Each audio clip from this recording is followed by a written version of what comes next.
compagnon, Johan, die heeft gezegd van ja, weet je, ik kan helemaal geen s'nachts zien. De arme jong, die kan het gaan niet lezen, die hele tekst niet. Dus hij zei, ja, doe maar het woord. Of dat al bliem in moet zijn, weet ik niet. Maar het is nu tijd om de microfoon even aan iemand anders af te staan. En het woord aan onze grote smurf te gaan geven. De opperflaris. Hopelijk nu zonder zijn heliumstumpje. En we hebben nu een betrouwbare bron vernomen dat ze met dit liedje wat ze net hebben gezongen, met het hoge stemgeluid, zich gewoon inschrijven voor het LVK in 2020. Voor ons is het al een doorslaand succes. Weer gaan op ik stemmen.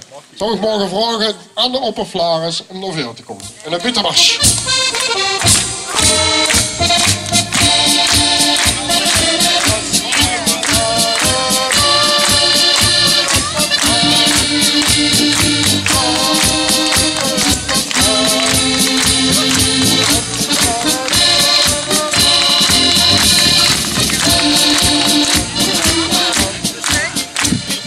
Ja, lief vastelovensvriend, en mich de eer om ook kort even toe te spreken. Het raaft nuttige ons altijd uit en dan zeg je de opperflaris het precies 11 minuten.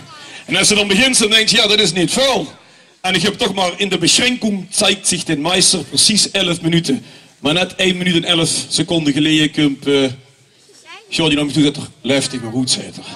Dus we gaan gewoon beginnen. Ik heb 4 A4'ers met de lu welkom heten. Leuk hè? Dat gaan we niet doen. Maar lief Florinicus en Flarissen, de residentie. En altijd zeggen we de prinselijke residentie. En dat kent ze dit jaar niet omher. Maar ik durf zelfs te zeggen dat het niet prinselijk is, zelfs niet koninklijk, maar zeer uitzonderlijk een keizerlijke residentie. En alle jullie bedanken die daar grandioos aan mitgewerkt hebben. Even een applaus voor de verzekers van Os Residentie. En beste Florinicus en Flarissen, het benaderen van die stadsprins is altijd gewoon spannend. En dan probeer ze altijd de link via de sociale media. Maar op de een of andere manier lukte dat niet. Ja, en dan stiegt zich het water aan de lippen. En dan denkt ze, ik ga de pap bellen. Eens kijken of die mij een hint kan geven. Dus ik bel. Op de zondagmorgen om 11:11 bel ik Herman op. Ik zeg, Herman, dag Bert zei er, dan steeg op de zondagmorgen bels. Ik zeg, ja. Ik zeg, maar ik bel niet als Bert, zeg, maar ik bel als opperflaris. En toen leek het of de lien door het horen. Ik zeg, hallo Herman, zijn we er nog? Ja, zegt er. Ja, ik zeg, en als de opperflaris belt, heeft hij altijd een bijzondere vraag. Vertel. Ik zeg, ja, ik zeg, de opperflaris en de Lieskern staan namen op van jongens, waar veel van denken dat die de rol van stadsprins goed kunnen invullen. Zeg, zijn we er nog? Ja. Ik zeg, ja, ik zeg, ik ga ook pas benaderen, maar ik heb toch geen gegevens van, hij reageert niet via de sociale media, kent zich, of weet zich misschien, of hij toch wel zin in heeft. Ik zou het niet weten, zegt er. Ik denk, tju. Zegt er, maar ik ben de 11 minuten terug, zegt er, ik moet Marij vragen. De mama. Het is goed. En volgens mij gewoon 8 minuten later, zegt, die weet het nog niet. Ja, dan zit ze natuurlijk wel. Maar zegt er, dan moest ze hem zelf bellen. Nou, ik heb toen even gewacht. In de tussentijd is Bas toegekomen en hij zei, Herman, heeft de oppervlaar zich gebeld? Nee, niet gebeld. Ja, dan is het een andere. Maar even later heb ik Bas de lijn gekregen en het wordt eigenlijk heel snel gepiept. En wat we al ervaren in al die mooie momenten dat we hier op de residentie is het vastelovenshart op de goede plaats zit. En we hebben er alle vertrouwen in dat de komende week met vallen en alle ega's ons daarin goed vullen. En met dit werken hopelijk ook volgende week. En toen zit er ook nog in het eerste gesprek, en heb ik herinnerd, ja, ik heb ook 2 adjudanten zitten. Floris, hoog dan mijn bedenkingen wie. Zit er aan Joshua. Ik zeg, Joshua Ramakers. Ja, zeg, dan zou ik maar snel bellen, want hij staat ook op de nominatie om... Ik ga er niet over, maar wie de pottentoten, Joshua. In 2000 wordt er jeugdprins bij de pottentoten. En ik denk als ik nu komen vragen, ja, dit jaar nee, maar het volgend jaar de wets het Noord. En misschien als er een 2 adjudanten nodig heeft. Ik denk het wel zijn. Maar we hebben al, lief Florinicus en Flarissen, al heel veel zo'n momenten mogen beleven. De revue gelinwaggeld, de recepties, de pronkzitting. Niet te vergeten de bezoeken over de Pool. We zijn zelfs in de cosmopolitische stad Genk geweest. En daar kregen ze het megverdig in Genk om door de 64e stadsprins uit te roepen. En je gelooft niet, maar het wordt Jan VII alweer. De overen in Kullen, waar we kennis gemaakt hebben met de rijgestieren, waren ook heel bijzonder. De trekorde, vandaag het vlaghijsen, vanmiddag de kinderzitting met het aftreden van Ian en ook van Guus natuurlijk. Wat hier ondersteunen u toch van harte bij. Morgen is het knoevelement, woont zich het vlaghijsen bij, al inmiddels alweer de 61e stadsprins, jeugdprins van Geleen. En ook de complimenten naar het Raaf. Ik heb maar 11 minuten. We hadden hier geen Marco de Vries in het Zundkeuvel, dat is wel het jubilaris. Dat vorige week met coach, maar dat hebben we vanmorgen moeten doen. Maar ook alle jubilarissen, Mark, Patrick, Marco de Vries en Ralf, van harte proficiat. Beste Verenigde Exemplarissen, 3 minuten 33 wordt het heel serieus. En als het serieus wordt, moeten we even loesteren. Op het moment dat in de krant sting dat een oppersmurf de scepter gaat zwaaien, ja, dan ben ik degene die gaat dan even naar logje 2 en 3 kijken.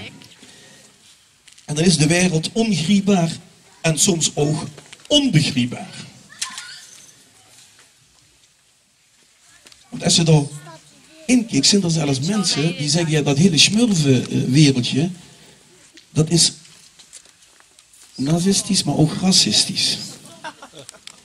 Ze werden zelfs vergeleken met de Ku Klux Klan. Die mannen met die witte gewaden aan. Ze zeggen ook, en dan moet ik op mijn woordkeuze letten, dat de blauwe mannetjes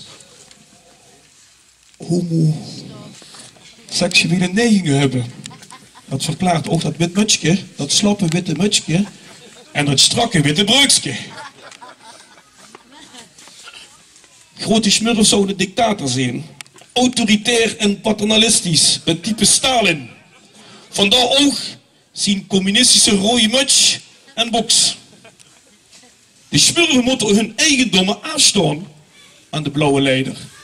En ook erg denigrerend is dat de smurfen allemaal werden genoemd naar of talenten of het wat afwijkend is. De brilsmurf, de lolsmurf, neem ze maar op. Weet je dat de smurfin en zijn hinkie eigenlijk het type is van het schoonheidsideaal van het Arische ras? Kijk maar, blond, zo'n uitziend, schmaal. En dan hebben we nog de Gargamel. Gargamel zou een Joodse achtergrond hebben. En dan zijn kat, Azrael. En Azrael is in de islamitische verbeelding de engel des doods. Daar worden we stil van, hè? Weet je, zelfs het eerste album wordt de zwarte smurfen. Want vroeger liepen die blauwe mannetjes, die liepen allemaal, maar als die door een bie gestoken worden, dan wordt die krank. Die wordt krank en die kleurde zwart. En in dat verhaal verlezen ze ook nog hun intelligentie. Ze waren volslagen idioot. Ze kunnen niet meer praten. En alleen nog niet op zeggen. Pas toen het album aangepast wordt en de smurfen, als ze krank worden, niet zwart maar paars, hebben ze dat vooral pas kunnen produceren en de boete kunnen brengen. Nou, wat is nu de moraal van dit verhaal? Dat vind ik. Als het zo bekijkt, dan vult overal wel een negatieve uitblik aan te geven. En als ze straks met deze insteek ook nog een keer aan de vastelavond komen, wie het ooit heel schoon gezongen door Wil Kniepa, wij hem aan Heilekump, jong, jij kunt bij mij. Dan zeggen we weer nu, en wij hem aan de vastelavond kump, jong, jij kunt aan ons. Nou, deze serieuze kou moeten we ook nog even gaan lachen. En ik heb er lang over nagedacht, maar ik ga het toch doen. Ik heb een mop voor de 3 kannibalen. Kent je de mop voor de 3 kannibalen? Ja, van u wel, die kennen hoe even gewoon plassen. 3 kannibalen die lopen door het centrum van de wereldstad en die zetten de ene tegen de andere kannibaal. Tju, zetter, ik heb honger, zetter, ik heb honger. Honger, zeggen die andere 2. Maar weer hoog. Ja, dan moeten we eens gaan eten, hè. En de mensen geloven niet meer, het is de wereldstad. Kannibalenrestaurant. Die met een 3 op binnen zetten zich aan die tafel, krijgen de menukaarten van de ober. Oh, lekker, zeggen die alle 3, hè. Oh, wat ga je sticht pakken? Ja, zetter, ik zie het, zetter. Hier, gebakken marot. Ik wil gebakken marot, zetter. Heel goed, zet de ober, gebakken marot. En een andere zegt, ik wil de gepocheerde bessemebenger. Bessemebenger zijn die van Borren. Groot schrift er ober oog op. En de laatste zei het nog lang zo dat ik wilde gegratineerde oppervlagers. Gegratineerde oppervlagers, nou ongeveer later alles vol. De ganse tafel en die schansen drinken en doen. Ongelooflijk.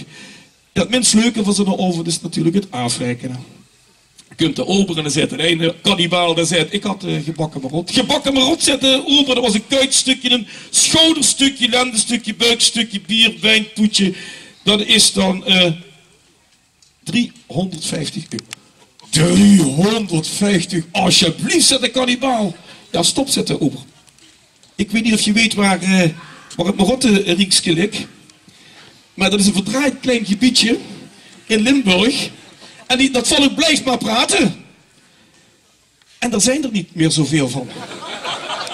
Dus die worden sporadisch en dat kost geld. Hè.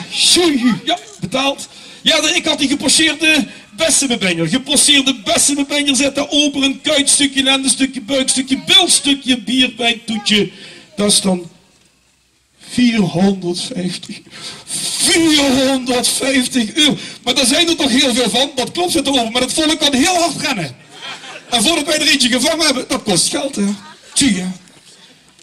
Ja, dan hebben we de zochte bierlangen, hè. Ik had de gegratineerde oppervlagers. Gegratineerde oppervlagers zetten ober. Dat is dan een bilstukje, kuitstukje, buikstukje, bicepsje, tricepsje, bier, wijn. 650 euro.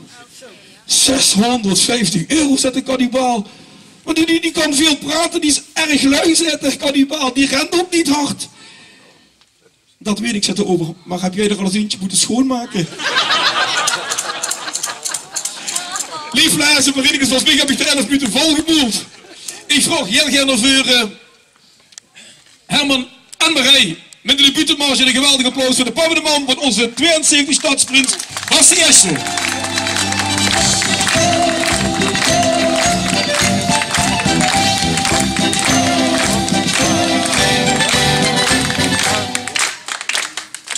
Goed.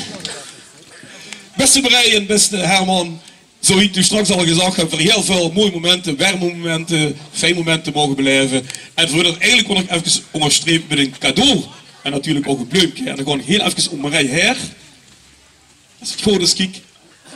Het wordt iets van de adjudant voor de opper.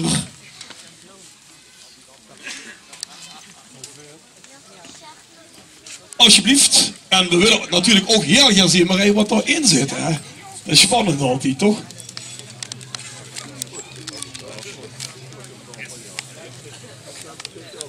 We hebben nog maar geen blauwpapier omheen genomen, maar gewoon groen. Hè?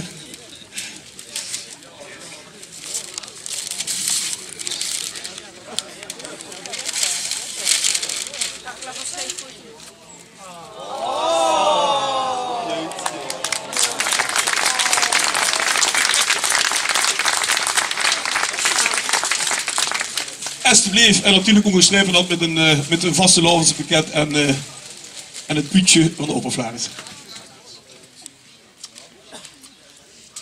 Alsjeblieft. Graag gedaan.